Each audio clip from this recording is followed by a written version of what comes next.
A hearty good morning to all the children. Children, I hope you all are hale and hearty. Today, we are going to start a poem, a beautiful poem, The Way Through the Woods, which is written by a very famous English poet and author, Rudyard Kipling.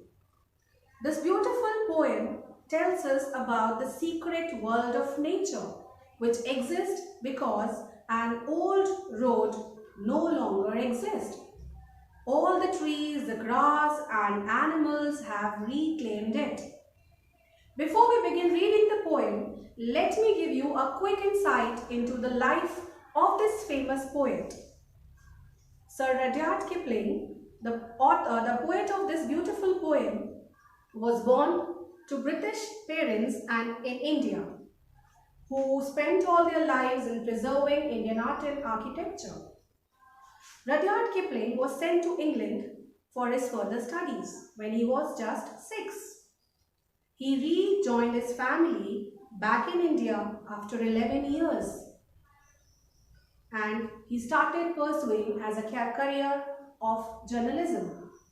In 1889, Rudyard Kipling went back to England and his stories, his poems gained immediate attention and fame. Although the critics always loathed Kipling's work, but the public loved it. The Jungle Book, The Elephant's Child, and How the Camel Got Its Hump are some of his all-time favorite classics. Dear children, before we read the poem, let's have a quick insight into what the poem wants to convey. This poem is a part of Sir Rudyard Kipling's collection of short stories, Rewards and Fairies. Each story in this collection was followed by a poem. This poem is well known for supernatural elements, active lifestyle, and paradox uses. The poem unfolds the past memories of little things that are missed by the poet, presented in flashback technique to the reader. The poem reveals Rudyard Kipling's love for nature, his style of writing about nature, and his relationship with the nature, which is also evident in his Jungle Book and Kim. Now let's read a poem about a road that once existed in the woods but has long since vanished and is now used only by mysterious, invisible travelers. Children, open page number 67 of your Oxford Ink textbook and let's read together the two stanzas we will be covering in today's video, and the remaining two stanzas we will read in the next video. So let's start. They shut the road through the woods 70 years ago. Weather and rain have undone it again, and now you would never know. There was once a road through the woods. Before they planted the trees, it is underneath the coppice and heath, and the thin anemones. Only the keeper sees that where the ringdove broods and the badgers roll at ease, there was once a road through the woods. The Way Through the Woods, as the title suggests, the poem is about woods, that means forest. There was once a known way through the woods. They shut the road through the woods 70 years ago. Weather and rain have undone it again, and now you would never know. There was once a road through the woods. This tells us that a lot of time has passed, and natural occurrences have undone it again. Weather and rain have an impact on streets and sidewalks, and with enough time, nature can consume what was once there. The poet tells us this road was here before all of the animals call this area a home. This shows that roads cannot take over nature, even if it was completely covered Weathering would have caused cracks and regrowth would have started from within if not already covered from grass and vines growing over the road. The old lost road through the woods, but there is no road through the woods. This line is ironic because of the fact the road was neither lost nor missing. It was just no longer intended for use.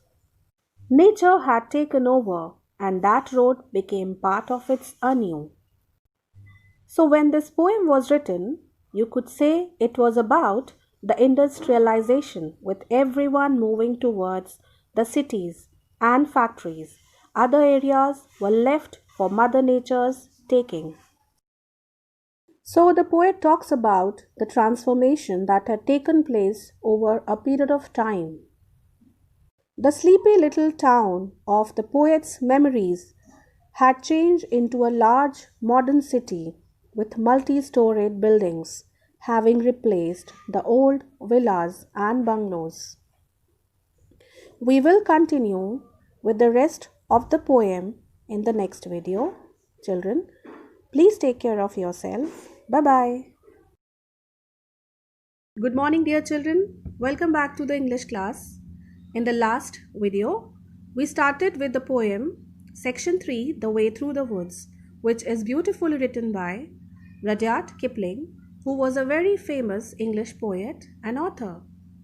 We talked about his life and his contributions. We also discussed about the first two stanzas of the poem. Now, let's begin reading the last two stanzas. So I hope you all are ready with your books. Shall we start? Okay. Yet, if you enter the woods of a summer evening late, when the night air cools on the trout ring pools, where the otter whistles his mate, they fear not men in the woods, because they see so few. So, children, as we discussed earlier, the poem begins with the mention of a road through the woods which was closed 70 years ago.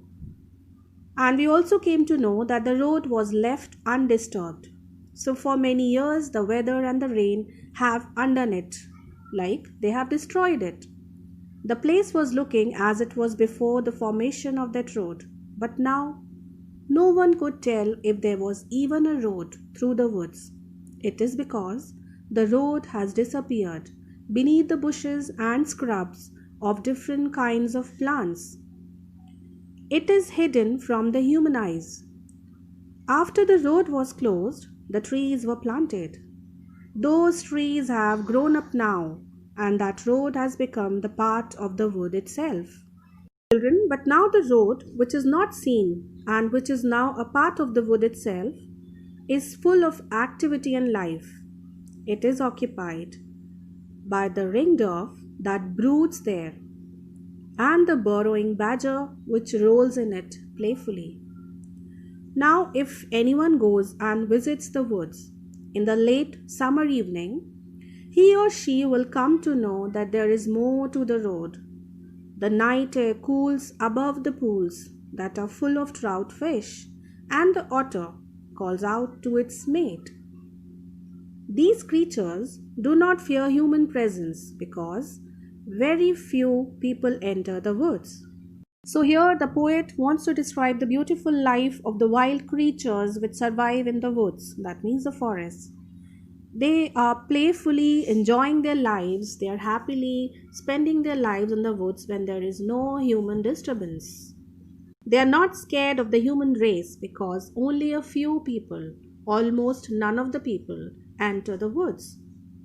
Now let's read the last stanza.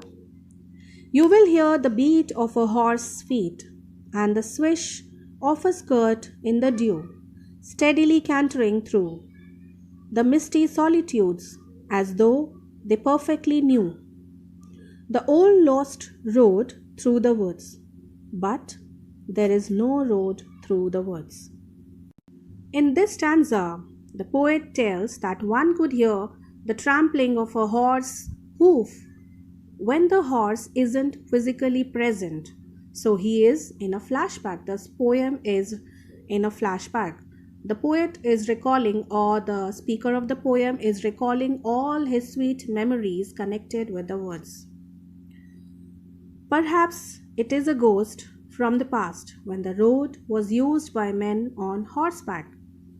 One could hear the swish of skirts moving amongst dew covered grass.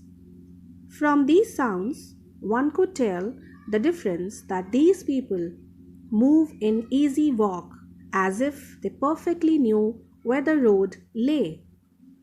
Even when a living person wouldn't be able to distinguish it because it is no longer the road that was there 70 years back. The poet still feels that there is surely no road through the woods. So, children, the poem The Way Through the Woods shows us the power nature has over man. This poem uses nature and describes how powerful it is for what it is. Normally, it gets the short end of the stick, but there are many beautiful places created by nature and natural occurrences. He discusses this while describing a road that he used to travel before it got shut down. No matter how many times you tear down the nature, it will grow back and take over yet again. So, this was a powerful message given by the poem. I hope you all have understood the poem very well. So, we will meet in the next video now. I'll be sharing the copy work of the same in your class WhatsApp group. Till then, take care of yourselves, children. Bye bye.